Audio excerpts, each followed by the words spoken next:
Hi friends, मेरा नाम राजू कुमार है और मैं इस समय रिम्स रांची से एमबीबीएस कर रहा हूँ।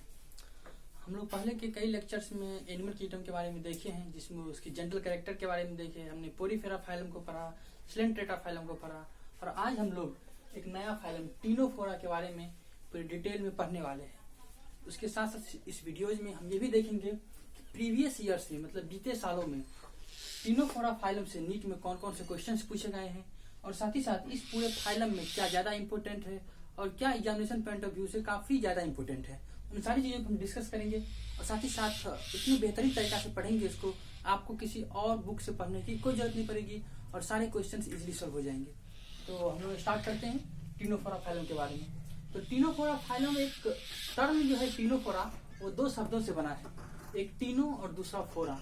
टीनो का मीन्स होता है कॉम्ब, कॉम्ब मीन्स कंघी जो आपके डेली यूज का है, और फोरा मीन्स बियरिंग जो उसको बियर करता है, मीन्स जो रखता है। टीनोफोरा के मतलब हुआ कि वैसे ऑर्गेनिज्म जो कॉम्ब बियरिंग होते हैं, मीन्स इसके बॉडी पे कॉम्ब लाइक स्ट्रक्चर पाया जाता है, जिसके बारे में हम आगे चल के देखेंगे। टीनोफोरा को कॉमनली कॉम्ब जेली या सी वॉलनट के नाम से जाना जाता है। क्या नाम से? कॉम्ब जेली और सी वॉलनट्स के नाम से जाना जाता है। अब इसके कुछ जनरल कैरेक्टर्स के बारे में देखते हैं। तो सबसे पहले हम इसके हैबिटेट पे बात करेंगे। हैबिटेट मीन्स आवास, जहां वो रहता है। तो टीनोफोरा के जो मेंबर्स होते हैं वो एक्सक्लूसिवली मैरीन होते हैं। एक्सक्लूसिवली का मतलब है कि वो केवल और केवल वहीं रहते हैं, मीन्स मैरीन, यानी कि सी वाटर में रहते हैं। कहाँ रहते हैं? सी वाटर में रहते हैं। सी वाटर यानी आप कह सकते हैं साल्टी वाटर में रहते हैं, यानी कि एक्सक्लूसिवली मैरीन है, साल्टी वाटर में ही केवल रहते हैं। उसके बाद बात करते हैं सिमेट्री पे। टीनोफोरा के सिमेट्री में थोड़ा सा कॉम्प्लेक्सिटी आता है बच्चों को, तो यहाँ पे मैं क्लियर करने जा रहा हूँ। टीनोफोरा में बाइरेडियल सिमेट्री पाया जाता है। हमने फर्स्ट लेक्चर में इस पर डिस्कस किया था कि बाइरेडियल सिमेट्री होता क्या है। मैं पुनः इस बात को दोहरा देता हूँ। टीनोफोरा में बाइरेडियल सिमेट्री होता है, यानी ये रेडियल और बायलेटरल सिमेट्री का कॉम्बिनेशन टाइप होता है। तो कैसा होता होगा?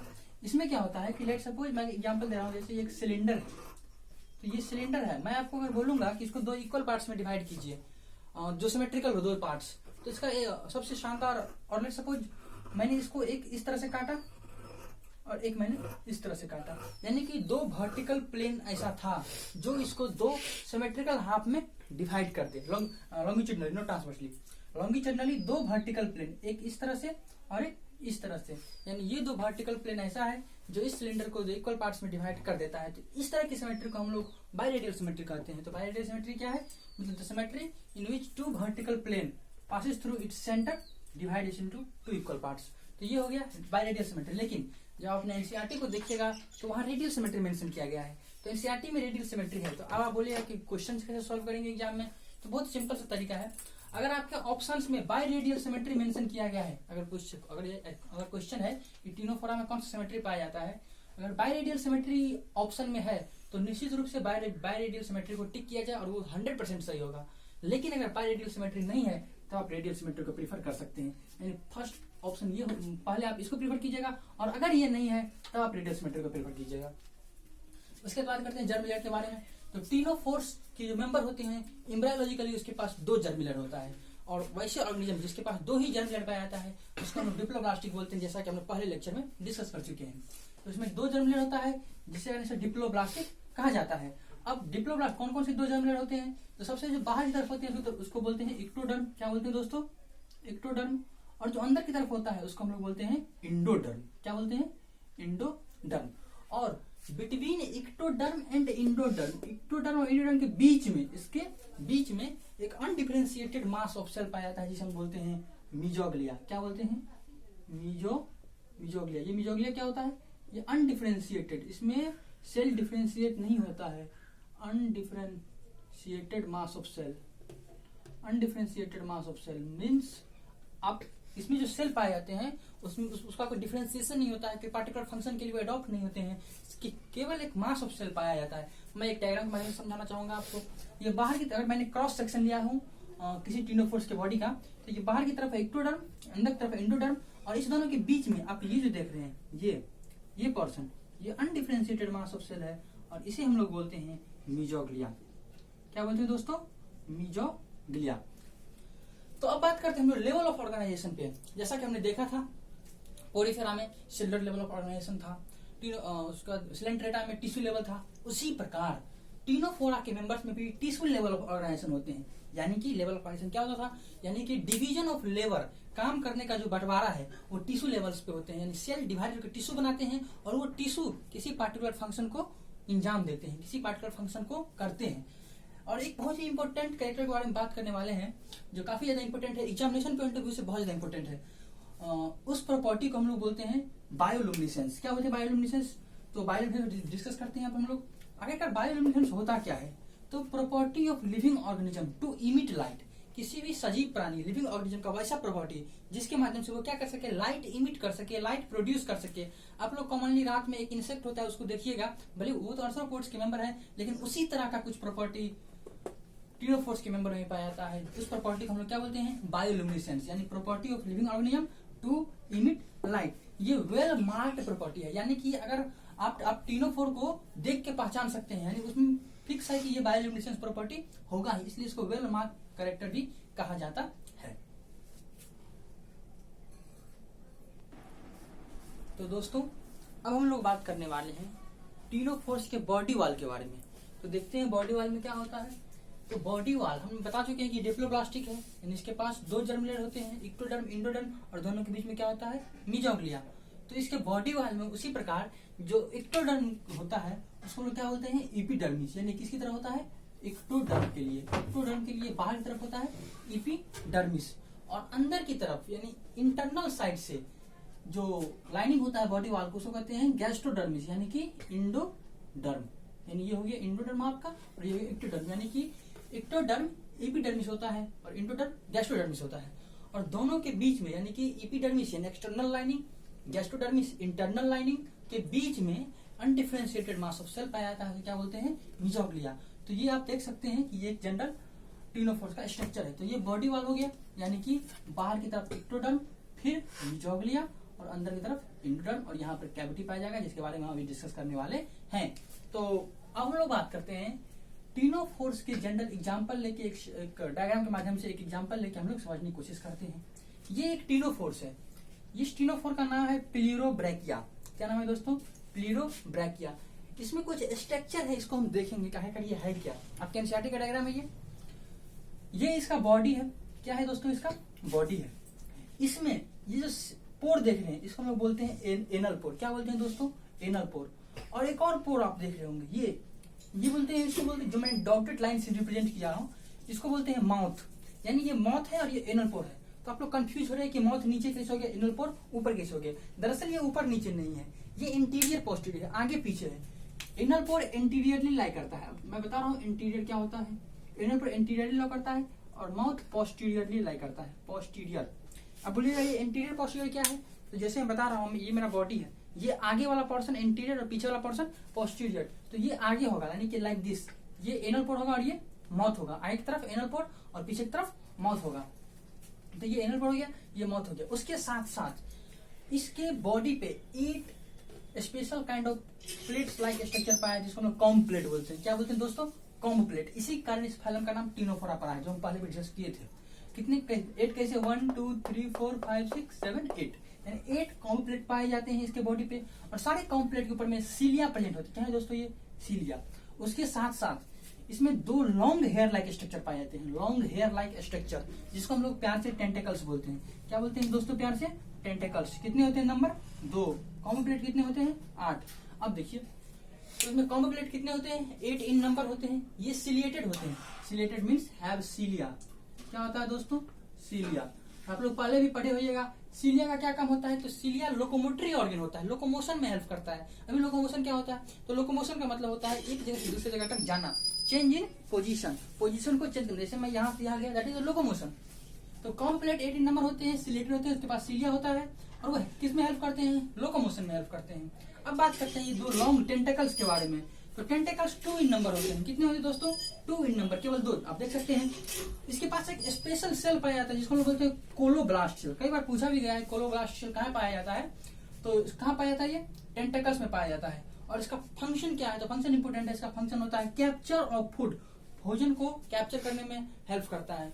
तो ये हम लोगों ने बॉडी वॉल के बारे में देखा। तो गाइज अब हम लोग बात करने वाले हैं टीनोफोर्स के कुछ जनरल बॉडी सिस्टम के बारे में। सबसे पहले हम लोग बात करते हैं डाइजेस्टिव सिस्टम के बारे में। तो डाइजेस्टिव सिस्टम में देखेंगे कि डाइजेस्टिव कहाँ होता है और उसका ट्रैक कैसा होता है। तो टीनोफोर्स की जो डाइजेस्टिव ट्रैक होता है वो कंप्लीट होता है, complete digestive track. Complete digestive track का मतलब क्या होता है? तो कंप्लीट ट्रैक का मतलब होता है कि माउथ टू एनस एक ट्रैक होता है। क्या होता है दोस्तों? माउथ टू एनस एक ट्रैक होता है। और देखेंगे कि वो ट्रैक क्या है आखिरकार, जस्ट देखने वाले हम लोग। डाइजेस्टिव ट्रैक क्या होता है? कंप्लीट होता है। अब कंप्लीट डाइजेस्टिव ट्रैक होता है, साथ में डाइजेशन किस तरह से होगा? तो डाइजेशन दो तरह से होता है, या तो एक्स्ट्रा सेलर होगा। एक्स्ट्रा सेलर का होने का मतलब आउटसाइड द सेल, सेल के बाहर, लेकिन बॉडी के अंदर ही, बॉडी के बाहर नहीं, केवल सेल के बाहर। तो extracellular outside the cell. Outside the cell कहाँ होगा? Gastrovascular cavity. हम देखे थे कि कुछ देर पहले एक फिगर ड्रॉ किए थे जिसे मैंने एक नाम दिया था एनस, और एक था माउथ। क्या था दोस्तों? माउथ। ये एंटीरियरली था और ये पोस्टीरियरली था। तो ये जो माउथ से एनस तक का ये कैनाल है, इसे क्या बोलते हैं? गैस्ट्रोवास्कुलर कैविटी या गैस्ट्रोवास्कुलर कैनाल। कहाँ से कहाँ तक एक्सटेंड करता है? Mouth to anus. तो इसी जिस प्रकार हम लोगों में एलिमेंट्री कैनाल है, उसी प्रकार टीनोफोर्स में गैस्ट्रोवास्कुलर कैनाल होता है और इसी में एक्स्ट्रा सेलुलर डाइजेशन होता है। अब बात करते हैं इसमें इंट्रासेलुलर डाइजेशन होता है, यानी कि एक्स्ट्रा सेलुलर और इंट्रासेलुलर दोनों डाइजेशन होता है। तो इंट्रासेलुलर डाइजेशन जहाँ होता है वो कहाँ होता है? तो वो गैस्ट्रोडर्मिस के सेल्स में होता है। किस सेल्स में होता है? गैस्ट्रोडर्मिस। गैस्ट्रोडर्मिस क्या था? Inner lining of the body wall. Body wall का इनर लाइनिंग था जो इंडोडर्म को रिप्रेजेंट कर रहा था। क्या बोलते हैं? गैस्ट्रोडर्मिस। तो गैस्ट्रोडर्मिस के सेल में इंट्रासेलुलर होता है और गैस्ट्रोवास्कुलर कैविटी में एक्स्ट्रासेलुलर होता है। तो ये रहा डाइजेस्टिव सिस्टम के बारे में। अब इसमें स्केलेटल सिस्टम, रिस्पायरेटरी सिस्टम और एक्सक्रेटरी सिस्टम, ये तीनों के तीनों सिस्टम अब्सेंट होते हैं। तो जब एक्सक्लेटल सिस्टम, रिस्पायरेटरी सिस्टम और एक्सक्रेटरी सिस्टम, जब ये तीनों के तीनों सिस्टम अब्सेंट होंगे तो क्वेश्चन एराइज होता है कि वो रिस्पायरेशन कैसे करेंगे, क्योंकि रिस्पायरेशन लिविंग ऑर्गेनिज्म को जिंदा रहने के लिए काफी जरूरी है। और साथ ही साथ एक्सक्रीशन कैसे करेंगे, क्योंकि अगर एक्सक्रेटरी प्रोडक्ट को रिमूवल नहीं किया जाएगा तो बॉडी में टॉक्सिसिटी बढ़ जाएगा, बॉडी में हार्मफुल सब्सटेंस का एक्युमुलेशन होने लगेगा, जिससे बॉडी अल्टीमेटली डेथ तक पहुंच सकता है। तो रिस्पायरेशन और एक्सक्रीशन दो वेरी वेरी इंपॉर्टेंट प्रोसेस है लाइफ को सर्वाइव करने के लिए। तो देखते हैं रिस्पायरेशन कैसे होता है। रिस्पायरेशन यानी एक्सचेंज ऑफ गैसेस, वो डायरेक्ट बॉडी सरफेस से होता है। अब बॉडी सरफेस से कैसे होगा? मान लीजिए कि ये इसका बॉडी का सरफेस है, यानी ये इसका बॉडी था, इसको बाहर में एक्सक्लूसिवली मैरीन, हम पहले ही बात कर चुके हैं, पूरी तरह से वाटर है। तो अगर ये ऑक्सीजन लेना चाहता है तो ये बॉडी सरफेस डायरेक्ट ऑक्सीजन ले लेगा। कार्बन डाइऑक्साइड रिलीज करना चाहता है तो बॉडी सरफेस के माध्यम से कार्बन डाइऑक्साइड रिलीज कर देगा। तो इस प्रकार से गैसियस एक्सचेंज होता है। क्या होता है दोस्तों? Gaseous exchange. रिस्पायरेशन का यही प्रोसेस है। और उसके बाद एक्सक्रीशन की बात करते हैं। एक्सक्रीशन होता है रिमूवल ऑफ अमोनिया। ये इसमें अमोनिया प्रोड्यूस होता है। अमोनिया एक टॉक्सिक सब्सटेंस है, आप लोग जानते होंगे। तो अमोनिया को रिमूव करना रहता है, तो ये भी डायरेक्ट बॉडी सरफेस से अमोनिया को रिमूव कर दिया जाता है।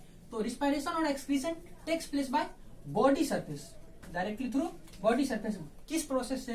तो by simple diffusion. Simple diffusion एक ऐसी प्रोसेस होती है जिसमें आप किसी लेयर से किसी नॉट लेयर, आप बिना एनर्जी का स्पेंड किए, बिना एनर्जी खर्चा किए आप डायरेक्ट सब्सटेंस को एक्सचेंज कर सकते हैं, सब्सटेंस को बाहर दे सकते हैं, सब्सटेंस को अंदर ले सकते हैं। तो सिंपल डिफ्यूजन के माध्यम से बॉडी सरफेस से गैसियस एक्सचेंज और एक्सक्रीटरी सब्सटेंस का रिमूवल होता है। इस प्रकार से इसमें रिस्पायरेशन और एक्सक्रीशन होता है। अब बात करते हैं इसके नर्वस सिस्टम के बारे में। इसमें नर्वस सिस्टम प्रेजेंट रहता है। हम पहले भी डिस्कस कर चुके हैं जब हम लोग सिलेंट्रेटा फाइलम पढ़ रहे थे, तो देखे थे कि एनिमल किंगडम में इवोल्यूशन के पॉइंट ऑफ व्यू से अगर हम देखें तो एनिमल किंगडम में सबसे पहले नर्वस सिस्टम कहाँ आया था? तो एनिमल किंगडम में सबसे पहले नर्वस सिस्टम सिलेंट्रेट्स फाइलम में आया था। कई बार ये क्वेश्चन पूछा भी गया है कि एनिमल किंगडम में नर्वस सिस्टम सबसे पहले कहाँ आता है, तो वो सिलेंट्रेट्स में आता है। लेकिन अगर सिलेंट्रेट्स में प्रेजेंट है तो उसके बाद उसके जितने भी हायर फाइलम है वो हर जगह पाया जाएगा। नर्वस सिस्टम टीनोफोर में भी प्रेजेंट रहता है, लेकिन ये फर्स्ट केस नहीं है, इससे पहले सिलेंट्रेट्स में आ चुका है। नर्वस सिस्टम प्रेजेंट रहता है, इसमें कुछ नर्व सेल होते हैं, कुछ सेंसरी सेल्स होते हैं, और डिफ्यूज नर्वस सिस्टम मतलब नर्वस सिस्टम पूरे बॉडी में डिफ्यूज रहता है, अलग अलग रहता है, लाइक निडारिया। सिलेंट्रेट्स की तरह ही, निडारिया की तरह ही इसमें भी डिफ्यूज नर्वस सिस्टम पाया जाता है। तो ये हमने देखा कुछ इंपोर्टेंट सिस्टम के बारे में। तो दोस्तों अब हम लोग बात करने वाले हैं टीनोफोर्स के रिप्रोडक्टिव सिस्टम के बारे में, जो कि इस फाइलम का लास्ट टॉपिक है डिस्कशन के लिए। तो रिप्रोडक्शन में इसमें असेक्सुअल रिप्रोडक्शन पूरी तरह से अब्सेंट होता है। अब तक हम लोगों ने देखा था कि चाहे पोरीफेरा हो चाहे सिलेंट्रेट्स हो, हर एक जगह असेक्सुअल रिप्रोडक्शन पाया जा रहा था। लेकिन यहाँ असेक्सुअल रिप्रोडक्शन क्या होता है दोस्तों? अब्सेंट होता है। लेकिन सेक्सुअल रिप्रोडक्शन पाया जाता है। तो सेक्सुअल रिप्रोडक्शन में ऑर्गेनिज्म किस तरह के होते हैं टीनोफोर्स में? तो इसके ऑर्गेनिज्म हर्माफ्रोडाइट होते हैं। अब यानी कि मोनोसियस होते हैं या फिर बाइसेक्सुअल होते हैं। अब ये हर्माफ्रोडाइट, मोनोसियस या बाइसेक्सुअल क्या होता है? तो इसमें क्या होता है कि मेल और फीमेल एक ही बॉडी में लाई करता है, यानी कि मेल सेक्स ऑर्गन और फीमेल सेक्स ऑर्गन। ये मेल का सिंबल होता है दोस्तों और ये फीमेल का सिंबल होता है। आप कई जगह एम्बुलेंस पे जरूर देखे होइएगा। ये मेल और female sex organ lie in single body, एक ही बॉडी में दोनों सेक्स ऑर्गन लाई करता है, इसलिए इसको बोलते हैं हर्माफ्रोडाइट या मोनोसियस या बाइसेक्सुअल। इसको रिप्रेजेंट करने का तरीका ये है। यानी कि किस तरह के ऑर्गेनिज्म होंगे? बाइसेक्सुअल ऑर्गेनिज्म या हर्माफ्रोडाइट ऑर्गेनिज्म होंगे। और इसमें फर्टिलाइजेशन होता है वो एक्सटर्नल फर्टिलाइजेशन होता है। अब सेक्सुअल रिप्रोडक्शन का पहचान ही है गैमेट फॉर्मेशन और फर्टिलाइजेशन। तो उसमें फर्टिलाइजेशन कैसा होगा? एक्सटर्नल फर्टिलाइजेशन होगा। तो एक्सटर्नल फर्टिलाइजेशन के बाद जो एग बनेगा, जो जाइगोट बनेगा, वो एडल्ट में जो डेवलप होगा। तो डेवलपमेंट किस तरह से होता है? डेवलपमेंट इनडायरेक्ट डेवलपमेंट होता है। इनडायरेक्ट डेवलपमेंट हमने देख चुके हैं पहले भी कई बार। पहले एग बनता है, एग से लार्वा बनता है, लार्वा के बाद एडल्ट बनता है, यानी कि एग से एडल्ट बनने के प्रोसेस में लार्वल स्टेज पाया जाता है। तो इस टाइप के डेवलपमेंट को क्या बोलते हैं? Indirect development. तो टिनोफोर्स में इनडायरेक्ट डेवलपमेंट होता है। और जो लार्वा होता है उस लार्वा का नाम क्या है? सीडिपिड लार्वा। कौन सा लार्वा दोस्तों? सीडिपिड लार्वा। तो ये रहा रिप्रोडक्शन के बारे में। अब हम लोग इसके दो ही एग्जाम्पल्स आपको याद रखने हैं, एग्जामिनेशन ये दोनों पूछे जाते हैं, प्लीरोब्रैकिया और टीनोप्लेना। दो ही एग्जाम्पल है, प्लीरोब्रैकिया और टीनोप्लेना। कई बार ये पूछा गया है। तो इस प्रकार हम लोगों ने टिनोफोरा फाइलम को पूरी तरह से समाप्त कर लिया। इसके साथ साथ हमने देखा कि इसमें क्या इंपॉर्टेंट है। हमने देखा कि एक्सक्लूसिवली मैरीन है, बायोल्यूमिनेसेंस है।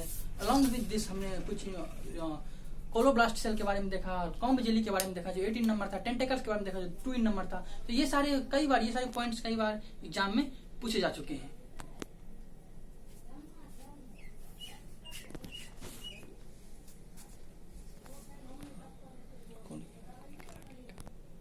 तो दोस्तों आप लोग हमने इस तरह से टिनोफोरा फाइलम भी समाप्त कर लिया। तो आपको ये वीडियोस कैसा लगा आप जरूर कमेंट करके कमेंट बॉक्स में बताइएगा। और साथ ही साथ लाइक कीजिएगा, शेयर कीजिएगा, क्योंकि आपका लाइक और शेयर हमारे लिए एक इंटरनल मोटिवेशन की तरह होता है, ताकि अपने वीडियोज को और अच्छा से अच्छा तरीके से आप लोगों के सामने प्रेजेंट कर सके। तो जरूर आप कमेंट कीजिएगा, लाइक कीजिएगा, और अगर चैनल को सब्सक्राइब नहीं किए हैं तो जरूर सब्सक्राइब कर लीजिएगा, ताकि हम जितने भी वीडियोज बेहतरीन तरीके से एग्जामिनेशन पॉइंट ऑफ व्यू से बताए आपको, उसका नोटिफिकेशन आपको लेटेस्ट मिलते रहे। तो thank you for watching this video.